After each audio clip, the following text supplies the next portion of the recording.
eloko na koloba edino image film we continue kaka frapper bango na film edino image eloko na osenga yo chicote bango edino image banza sango ya Congo edino image edino image edino image edino image edino image edino image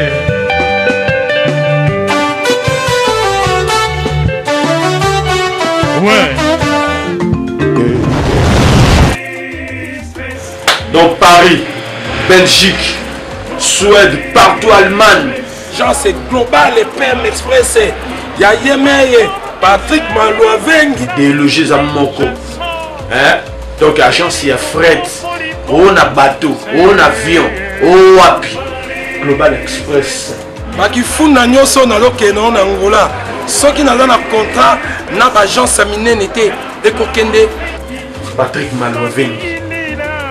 Vraiment, l'économie sur Congolais, il faut promouvoir. Par carton, par conteneur, par valise, pas mal, même bongo. Kolukano minono te. Maman global PM Express. On bise toujours artiste Oyo, on a toujours bateau bazar na idée sur le Patrick Malouavengi. À aire d'ouverture, la chose allait de lundi à samedi, de 9h30 à 19h30. Kinshasa, Brazzaville, Angola. Donc, Patrick Malouavengi Rara, il aura tout. Au Day, au Fred, au Wapi, na Angola, na Congo Brazzaville, na Congo Bisomoko, RDC Loma Makasi. Oh Nyoso, Alingi, Atinda Biloko, Koluka Mundono te. Tokutani Awa, Global Express, Patrick Malouavengi. Frais terrier, maritime, téléphone, Edino Image, Okozwa. Yeza Kaka, au Pesi. On récupère la Kinshasa, Patrick Malouavengi, Global Express, bonne adresse, il n'y a pas de Mindondo, 25 rue Léon, 75 18 Paris, métro Château Rouge, même métro Makadé. Poussa, na ba poussa na Global Express, avant d'idéologie en Wana. Vive l'agence Global PM Express, Patrick Malouavengi. Global Express, ils ont aidé la population congolaise, communauté Nabiso, en France, pour la recherche de développement basée à l'étranger, précisément à Congo, Kinshasa, Angola et Brazzaville. Nous avons toujours été dans la poli, nous avons fait des conteneurs, les frais maritimes, les frais aériens et tout dans l'avion. Nous avons fait des petits colis, des colis express, où cela va des jours. Et ce qui est à Wanate, nous avons fait un service funéraire. Au cas où j'ai problème à décès, vous hésitez, comment on a mis au fouti à la poto, au salimaranon sur la kin, la dengue et à biso batapoto, au l'équipe agence, au jus DVD nayo, au monde dengue prestation et les cas qui n'akin, selon goût nayo, catalogue des alliés. Donc fidélité à mourir, au tchelelo, aux huiles. Vitesse de diffuser. Global Express bakote les masses. Bonjour dans le monde entier, bonjour partout Bozali, bonsoir, ça dépend à l'ère Bozali. Dans le cadre d'information, to kiti na source, na site na bino ya Panza Sangwa Congo, to kozwe la bino information na source, pour na bao babengaki batunaki concert ekozala to ekozala te, bao da basombaki ba bien na bao basombaki te. To yé sur place na réunion ya ba combattant pour nos informations na source. Pour la informer bino mo découvrir ensemble na biso ce qui concerne ekozala o ekozala te. Donc biso so to découvrir na cadre kaka ya ndenge ya bana Congo, donc toye bato za l'informer biso nyonso to za l'esprit moko mutu na mutu azwa part na ye. Donc ba baza ko s'inquiéter na banda ba ba pele pourquoi ba combattant ba lingi to baboyi. Donc to za la en même cœur to kota na kati to zwa ba combattant ba pesa biso information, pesa biso message, concert exacto exact. Bonjour combattant. Tout le monde est en pleine réunion. Juste aux appréciés, moi message car pour la marche le 22. Nous avons bisa ba combattant, ba peuple combattant, combattante au Hollande biso partout dans le monde. Au bazar pour ça le 22 na marche message nous avons pesa ba. En tout cas, manifestation les 22, c'est pas encore décidé. Dans 2 moments, une réunion. Donc, ceux qui préfecture et décidé que manifestation est à la OBAPC aval, il y a manifestation. Il y aura une manifestation pacifique, comme toute autre manifestation, comme ça a été. Par contre, on a idée comment. Donc, juste appeler nos frères musiciens, va comprendre que les pays ne va pas bien. On ne veut pas leur imputer cette charge, bien sûr, mais il faut comprendre que ensemble, nous pouvons changer le Congo. Donc, avant à la mission, on est Congolais, avant à combattre, on est Congolais. C'est pas qu'il y a une manipulation de la part du pouvoir. Il y a mésentente entre les gens. Donc, tout le monde a tout ça là. Parce que ceux qui battent des guerres comme entre les Congolais, comment se fait-il que beaucoup de gens au Congo, tout le monde défendre au Congo, et que beaucoup de gens amalgament la katikati. Comprendre? Donc, tout le monde est terrain d'entente. Donc, marche, il y a les 22 bits, tout le bas. Mais on peut marcher le 22 pour dire que on a marche les 10 oyo. Les 10 oyo on a marché une manifestation, je suis Kassai, il y a toujours des manifestations. La manifestation c'est ça les mara chaque jour là c'est une manifestation concert. Non, donc il y a une manipulation. Même bino baba congolais baba victime, il y a manipulation on a il faut tout changer. Faut tout changer, tout va dans tout sur là, au lieu que tout tomber dans la sottise, il y a pouvoir tirer la ficelle de gauche à droite. Parce que votre source, la Bible est jaloux. Tous les combattants sont jaloux et les musiciens, ils ont kimoté mamabé. Pour eux, la souci mboka te bon ça que nos côté na mboka, bo ça là eloté. Donc ils ont juste besoin de mité mamaba vers les musiciens. Pour les musiciens, bazana ba association là bas na Congo. Bazo ça maramba miné, mais bino ba combattant ba yoka na te aide moi ya ba combattant et outil poto et qui chasse. Mais quand on voit Fali, azana association na aida ka barfelan. Personnellement, j'ai pu quand même envoyer des médicaments. Il y a Kaliba et Belé. Mais tu es bien en est-ce qu'on a besoin chaque fois, s'il te plaît, Netinazaboué, si on n'attendait pas un petit frère, un petit soeur dans la Kinshasa. Donc, bébé qui n'a pas combattu, qui n'a pas de combat, la chaîne de Renault en danger. Tu vois ce que je veux dire? C'est-à-dire tous ces musiciens aussi qui, pour la plupart, font des dons. Bazon a l'association et bazon a la fondation et bazon rappelle bazon a grandes entreprises en Libanda et souvent on t'arrête ma poche na volonté mais bazon a volonté on félicite mais tout va dans tout ça il faut qu'on arrête surtout à diviser les Congolais parce que vos questions c'est ce qui mettent encore du poudre dans le feu. S'il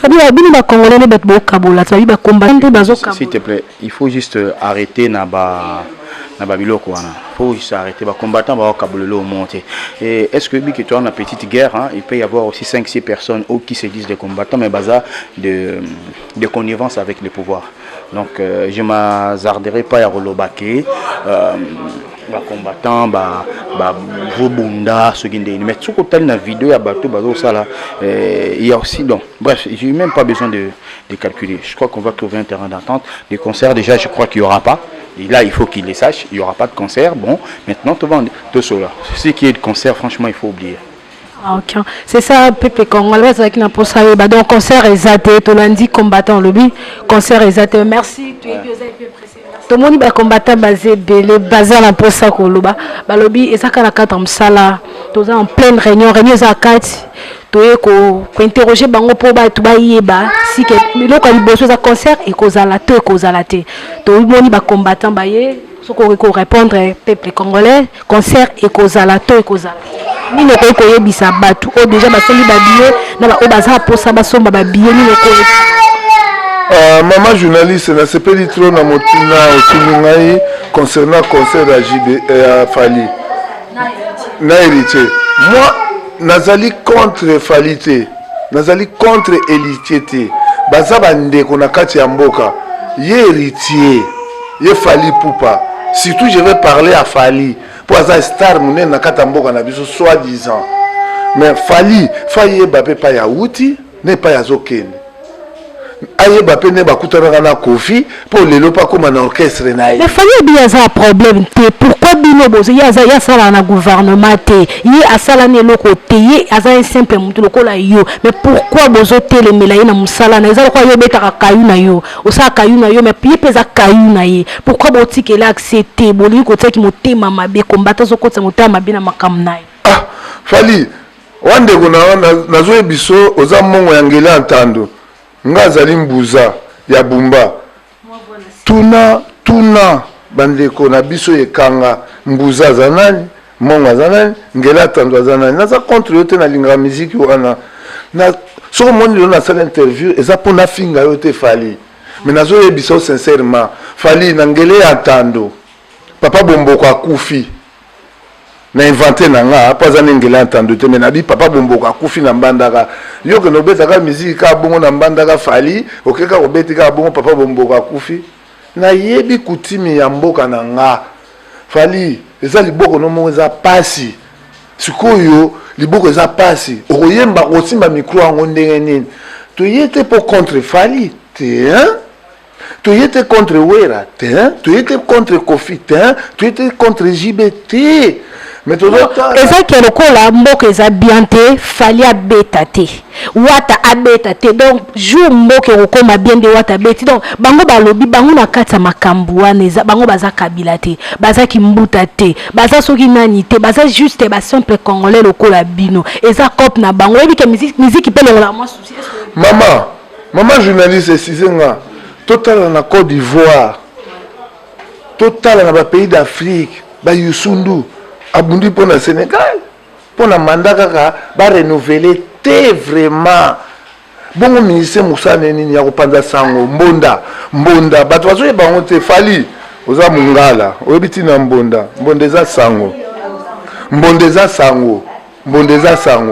Fali mama no akufi lobi na tongo biso siko tozo bina yo siko koloba nini na bato ba kotalo mena tsakufi na moni masana nenga bini toza na mboka toza na problème ya bino te mais toza bandeko tolingi bozala esika moko Kivu eza mboka na yo Kasai eza mboka na yo Équateur eza mboka na yo boza balobeli sango oui na culture mais boloba boyemba bato bazokufa.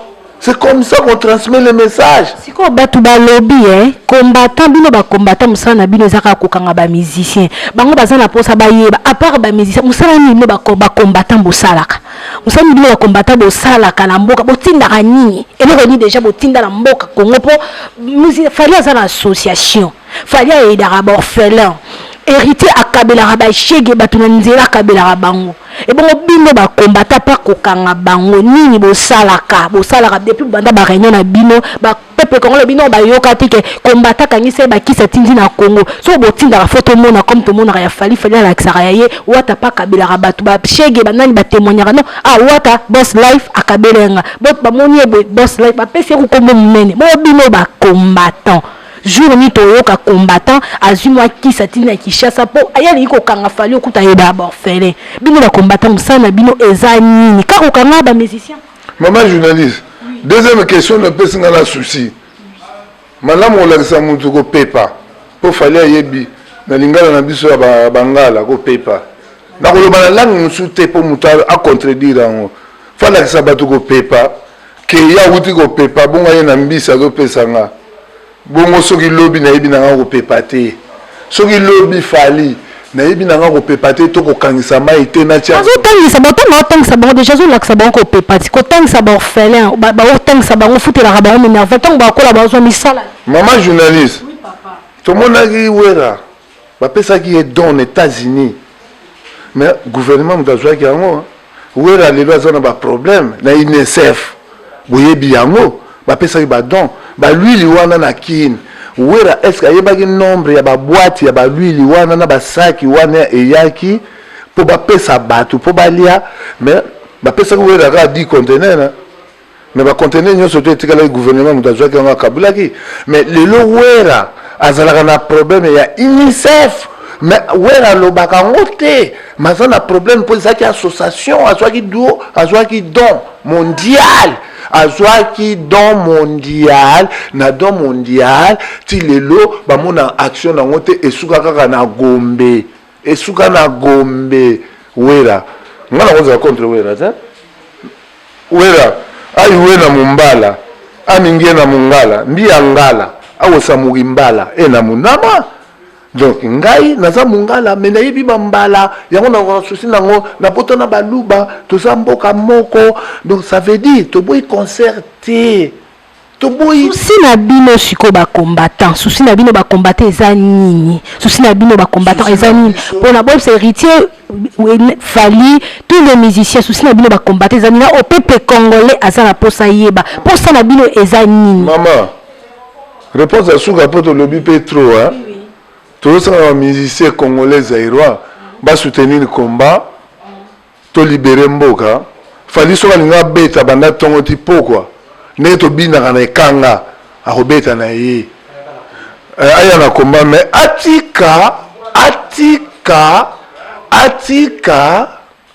atika kolobake toza contre ye mutaza contre vie na ye azate mais notre problème le pays est en danger est-ce que bango bazomona ngote bazomona te bato bakimi na Angola.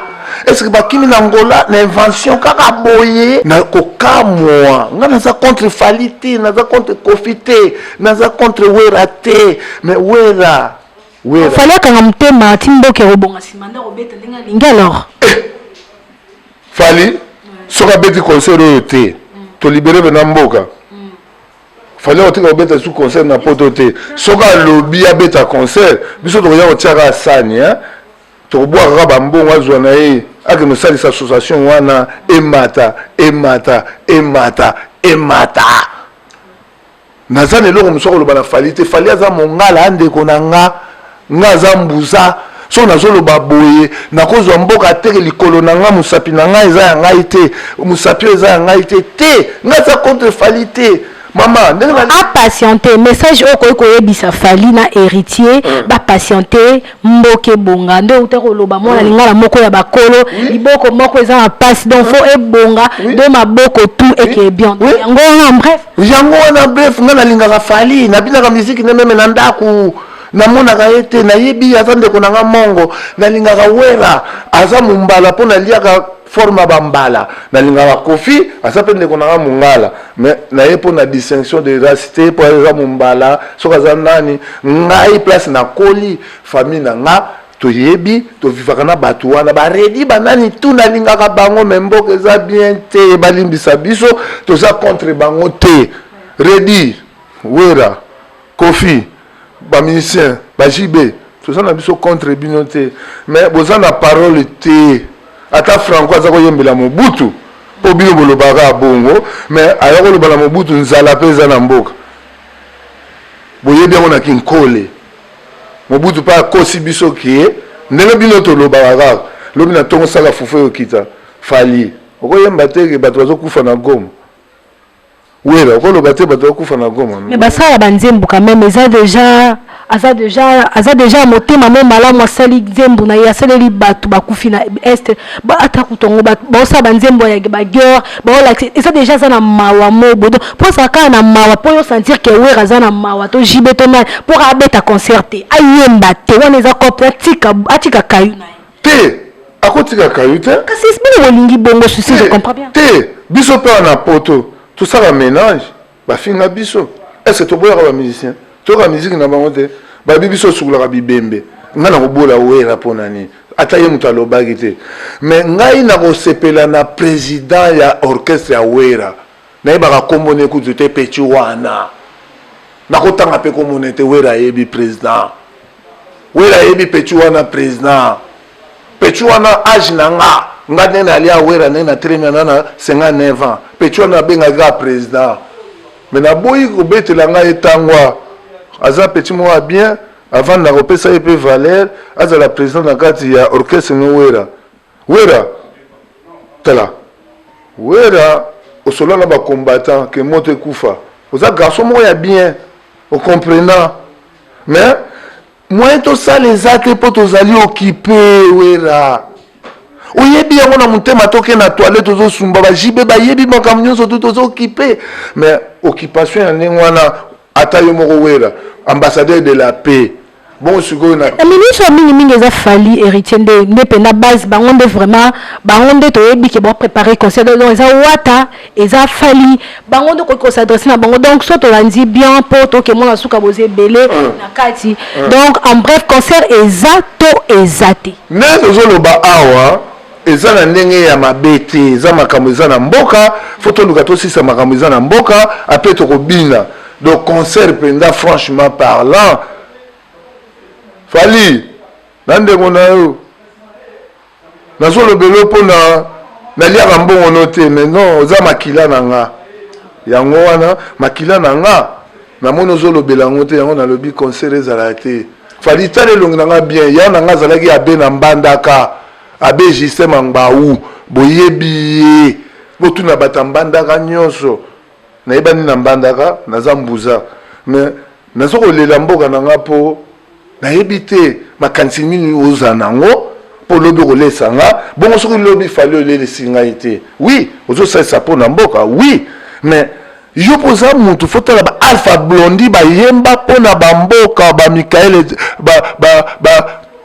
nayebi te fali nakotanga nani bino bato bozaka na pensé wana vraiment oui papa oleli mingi oyoki toyoki oleli mingi balobi bokulaka papa leli nalingaka ye papa leli bana monde entier bocomprendre concert eza te toza en pleine réunion ya bacombattant balobi liboko eza ya obeba tosani donc fo liboko ebonga donc toza na choix te donc tokitaki mpona information réunion eza base ebele lelo bozwa mpena ya niveau donc bacombattant bakoloba balobi epi misamu la chroniqueuse libre donc balobi lelo ekoinda donc nyonso boza yango mposa bakoloba combattant abi aza problème ya musicien te musicien mpe abi aza problème ya combattant te toza biso nyonso bana Congo donc bango nde susi na bango liboko eza ekobeba ebonga donc moi mouvement ka bino boyebi nde ezalaka donc bino information toza ana le grand combattant donc toye kotunela bino oyo osengaki bonjour combattant. Ouais, bonjour Mama Boni. Oui, bien. Tu es sur le terrain pour te montrer en pleine réunion, pour informer le monde entier. Bazara Amelkamoko, Bazako s'inquiéter, Congolais, tout Bazar, Basomba qui va billet, Balingi Baye, concert, et Kozalato, et Kozalati. Au quoi, Sabangoni. Bon, en tout cas, merci Mingi na maman pour ta déplacement au Sali. Tout ça qui na réunion, le lieu qui réunion stratégie pour nous définir l'action autodécidée qui pour nous la pour le journal le 22. Mais il y aura encore une série de réunions au Sali parce que le 15 juillet, il y a aussi un concert pour nous hériter. Mais là, il y a le lieu qui spécialement par rapport il y a un concert, il y a fallu au le 22. Mais ça c'est la Liga Moko, Tolobi Boy. Biso ba combattant résistant patriote na monde entier na libanda tokataki miziki pona koluka ko conscientiser peuple tokataki miziki pona koluka to permettre peuple congolais sika zali azonga na kibomoto pe ayeba ba droit na ayeba neni na ko revendiquer ba droit na tokataki miziki pona elenga okata miziki te tokataki miziki pona parce que to lingara ba bilonga ba musicien na biso non babi ba jaloux babi tous les combattants sont jaloux musiciens. Parce que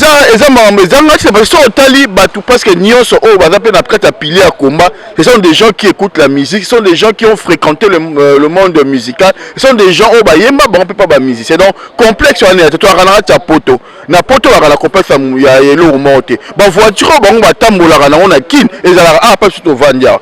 Donc, dans mon cas, ce qu'on a mouton dans le nord, on a une voiture, donc, c'est pas un premier voiture, c'est un premier mandat, c'est un premier lot monté. Donc tout ça, baza ba ndeko na biso ba congolais, ya likambu ya jalousie mais ya likambu ya mabele.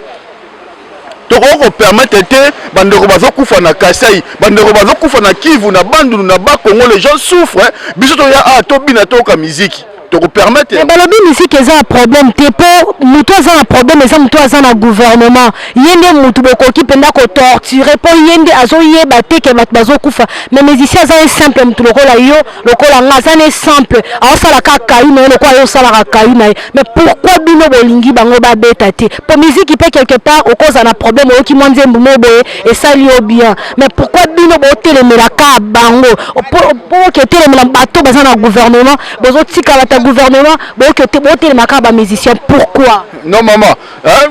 Musique toka musique na banda kuna biso musique basalaka eza musique na bango to critiquer yango te biso to pesi veto to interdisa et acteur politique ezala ba mission ezala batu nyonso tout auto monique lelo o bazo défendre ba aspiration ya peuple te to ko permettre bango na espace OET parce que lutte na biso ya lelo ezali symbolisé par la réa musique lelo o bitumba auto za nango lelo pe pression au diaspora za na yango et on le sala que na niveau Congo peuple tellement à la vigile non on ne permettra jamais tant que situation politique ya mboka na biso tant que occupation ezali toujours na kati ya contrôle ya mabedon et là likambo ya sursaut patriotique.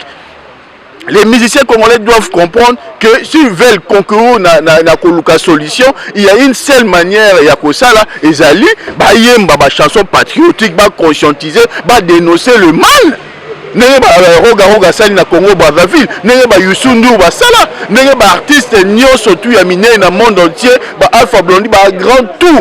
Bayembela ba défendant ndeko na bango lorsqu'ils étaient en problème. Et puis na Congo il y a un problème. Ba musicien na biso bayembela kaka ba guru, bayembela pe ba chanter kaka batu o bazali ko détruire peuple, o bazali ko détruire mboka. Nde bango bayemba ka mama. Ce que j'ai album a fallu à JB à Wera bango surtout à 90% à batu ba sita kala banze mo ba yemba. Ce sont des anciens voleurs, ce sont des assassins, ce sont des voleurs, c'est des gens qui tuent. Tant que le rôle de JB a fait l'apologie à Moutlokola, quand il y a un esprit de mort dans l'album, mais to yebi, quand il y a un bomba, quand il y a un peuple congolais, est-ce que Moutouana, tu repères ça dans l'espace Nambokao? Moi je pense que il y a l'île Kambouya Mabélé, il y a l'île Kambouya sursaut patriotique, il y a l'île Kambouya défendre d'abord Mboka. Trozon on a détaillé, si vous voulez, on aura une occasion pour la cocotte vraiment la détail. Mais ce qui est essentiel pour nous, les anines. Ezali ka moko tolobi le 22 juin conseil ko beta maté to sali programme ya munene o ezali que sur le plan administratif et juridique to kotisi ba dossier et nous espérons qu'il y aura une réponse mais la réponse viendra peut-être à la veille mais le quoi to ali ba combattant le quoi to ali ba congolais pour la kolakisa ke mambela so kotika yango kendete nous avons décidé d'organiser une marche ya munene et ko bana la 14h na Château Rouge congolais nyoso tout mwana nyoso ya poto sika zali na Allemagne Belgique boya. Et Ali Moukona, Biso de défaut, nous sommes à 8 jours, il y a une journée symbolique aux alliés indépendance Nabiso. Alors il faut l'accent encore une fois que nous sommes déterminés pour défendre le Congo. Tout à Biso, tout à 14h à Château Rouge, à partir de midi, mobilisation dans la générale. Nous avons prévu un deuxième sitting, deuxième manifestation dans la Liboso, il y a Sali, il y a Sigal, oh, bah, Congolais, tout au Zalawana, Pona, côté, mais la concert. Babi qui combattant la Binezara, il y a des musiciens, t'as donné au Sala, peine à Congo, t'es non, t'es au Sala, le Sala, t'es l'autre côté. Le Sala, t'es l'autre côté, tu m'as raté, orphelin, t'as pas ma coufa la gomme, tu m'as raté, l'autre, mais Fali, il fait ça, ou t'as pas qu'à raté, moi, bah, chégué. Mais à Sala, maman diaspora diaspora ça la nini diaspora a 10 milliards de dollars par an. Oui bien autant. Ah maman vérifiez yo za mon pas ça ngote mais information musu yo tu faut pas ça confirmer la peuple a yebi lelo o batu balesa ka diaspora balesa ka Congo ezali diaspora batu ba résoudre un problème scolaire, problème sanitaire, problème il y a hospitalisation ou il y a décès dans la Congo ça fallu pour pâter. C'est pas fallu pour pas aller na moins 200 $300 aller na caméra filmer qui na kissé sur na quoi moko ya kin donc benga ngasa l'action humanitaire. Au sein l'action humanitaire na 3000 à 2000 $. Il y a combien na kino il y a quand même 10 millions de Congolais. C'est quoi hier à son fils qui a $1 après ça par Congolais moko. Autant ce que coca. Ce que ça passe à Congo. Attends ça bangalais ça banani maman orphelin à l'association. Maman. Hein asali ça bande ko na so ko pesa liboko moko bomba. Omoni so ça bat na bolingo ya solo o ya ko lobato la kisango. Boko Bill Gates a lobani. Hein Bigeta Olobani, na ce que moi 100 francs pesiba na balé, bazafel bon sonné il faut ganga que au ça ça ba congolais. To mi kitisa, total la liboso est essentiel pour Namboka. Tous en a besoin fallait aider ba congolais té. Tous en a fallu à vivre, aller ça y est famille na na bande konaé. Parce que musique ya Congo, il fallait mettre il faut laisser y d'abord. Arrêtez que na osala akemandara derrière les politiciens. Le Congo est suffisamment dans ba ressources. Ils ont la responsabilité du gouvernement pour allier ça aux Congolais, pour foutre la Congolais classe. Ils ont le gouvernement. Ils ont le bateau au Fali à Yembaka, au Fali à Koumisaka. Donc Fali autant à dénoncer Batouana oh bazonyo ko la peuple ce qu'il fallait que se permettre d'aider les Congolais. C'est parce que le monde qui va Congolais va dans la souffrance. Pourquoi il ne va pas dénoncer puisqu'il y a problème mes alliés. Maman, avant qu'on aide, il faut que nous d'abord cause à problème mes années. Il y a à traiter conséquences mais cause à traiter non. Problème aussi la tête. Le problème est aller le pouvoir en place est irresponsable. Et il faut qu'ils disent tout haut que le gouvernement en place est irresponsable et c'est le gouvernement en place qui doit devenir responsable pour aider la population. Parce que on va prendre un mouton pêché, tout le matin on peut s'ambisser. Ça sert à rien. Il fallait dans la bonne mouton pour aider les Congolais. Tous la polémique était et ça la critiquer était. Donc message yoko pesa fali na ministre ezaki a patienter ou soit nous yoko ça fali héritier pour na makambo no so les zones ndé bolbo se décider concert exaté. Conseil non pesa ba Congolais. Bata l'intérêt général, bata l'intérêt personnel té. Oh linga sala mutu makasi na e mitalier to pekisa mutu té a sala attenter devant peuple. Donc ce qu'il fallait to héritier to ministère congolais aligner intérêt général, ça veut dire à dénoncer le mal au dans le Congo. À défier bisoto bato bunda pour na mabele à Congo. Ce qu'il fallait na héritier ou quel que soit musicien, balingi to vivre en paix en harmonie parce que to tikela bango ba circuler ba ça album, ba ça soyo ba osala. Nous leur demandons juste une seule chose. Ceux qui veulent aider le Congo, il faut dénoncer le système en place. Parce que les guides d'opinion, ils peuvent être des leaders d'opinion, ils peuvent conscientiser et faire soulever le peuple. Et l'autre, c'est qu'il fallait tous les matins laisser ceux qui deux Congolais, 3 Congolais, et qu'on résout des problèmes à Congo, peut misère à Congo aussi la thé. Et je pense qu'à un moment, à Rokatana, parce qu'on a un bon côté. Ce n'est pas le premier Congolais où Abani au sein de l'initiative. Et diaspora n'a plus de 10 milliards par an, mais 10 milliards on les a cocatés pour aussi ça passe à la Congolais. Donc, quelque part, il faut tous à la battre, tous à la banyamate, pour tout le temps, on comprendre la réalité à Mokilité. Il y a un gouvernement qui est irresponsable, qui n'est pas capable d'assurer le bien-être social de base de la population. Et c'est là où il y a le problème.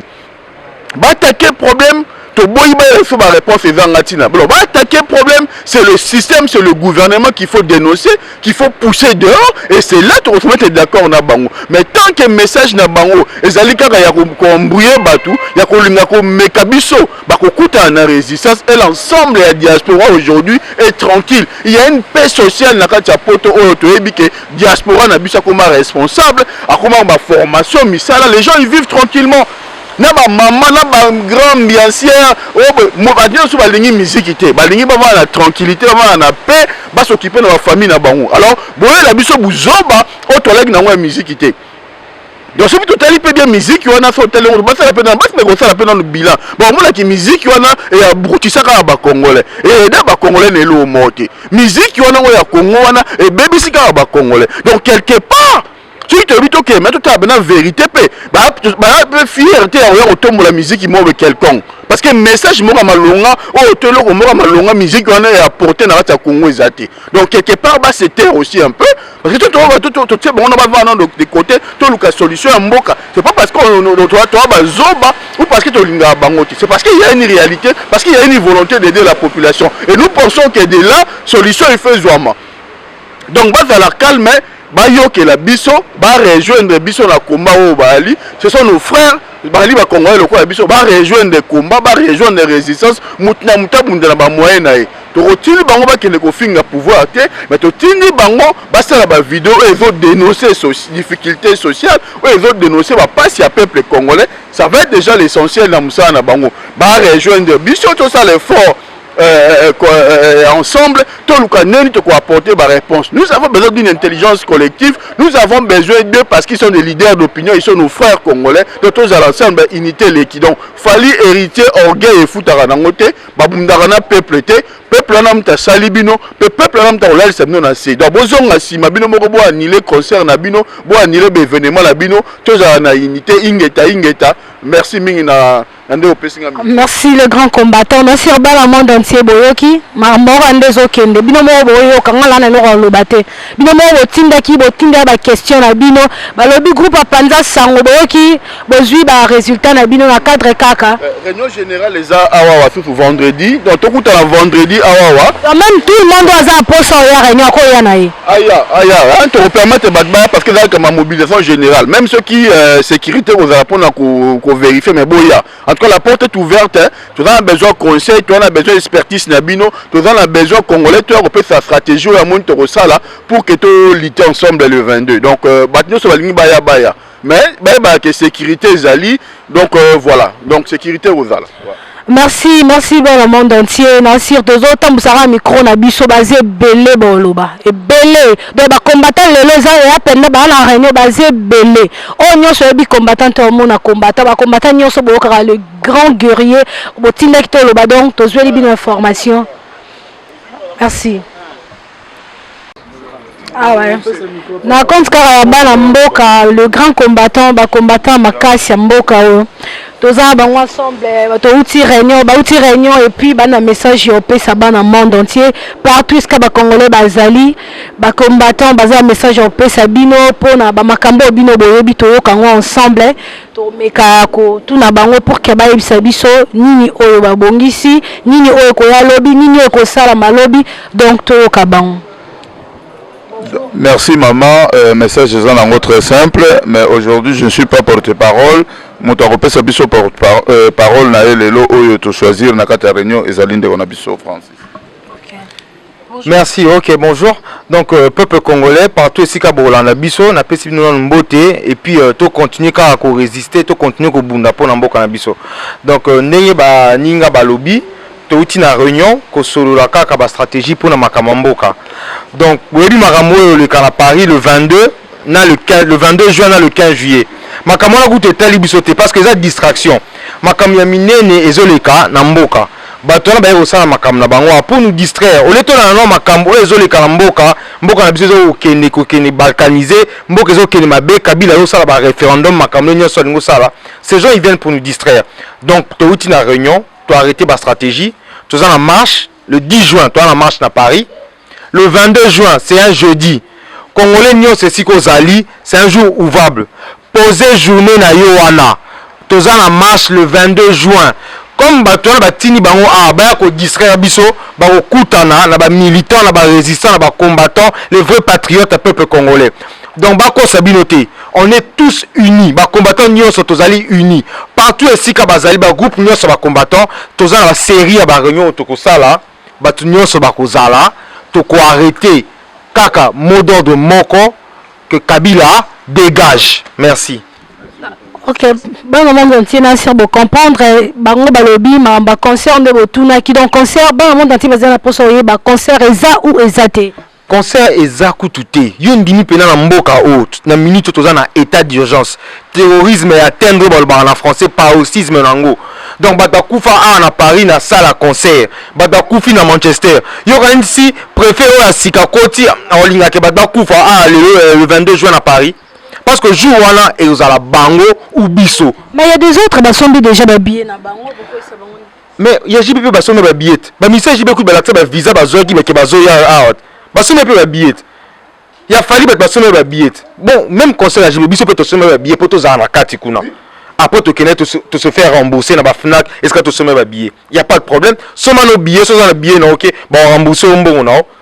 Jour wana ekozala soit bango soit biso comme peu anti-combattant batba comme loba ça c'est pour nous distraire tozana na makamamboka mama conseil on a te site bosana yango pour nous c'est fini et ça masuté bato le soukuté obo pour ça conseil plani toi na argument ba raison on peut ça té so balbi que toza ba dictateur to boy na biso makama ba concert tant que mboka na biso ekozala liberté tant que Kabila ko dégager té il y aura pas de concert il fallait d'avoir Kabila té faut que Kabila ne sokaza qui mission là ça va mais bango ba congolais le quoi bino musique na mamba Kabila au moment que le peuple congolais lobby ils ont correspondre pourquoi bino bozo télé mais la kaka ba musicien au lieu à s'organiser ko kende sur place bino bo télé mais la ba musicien za Kabila té musicien za kimbuta te musicien aza muta gouvernement te aza simple mutu lokola yo mais pourquoi bino bolingi kaka kokanga bango donc eloko question eza important bango baza posa bayeba yango parce que ba musicien baza ba leader d'opinion.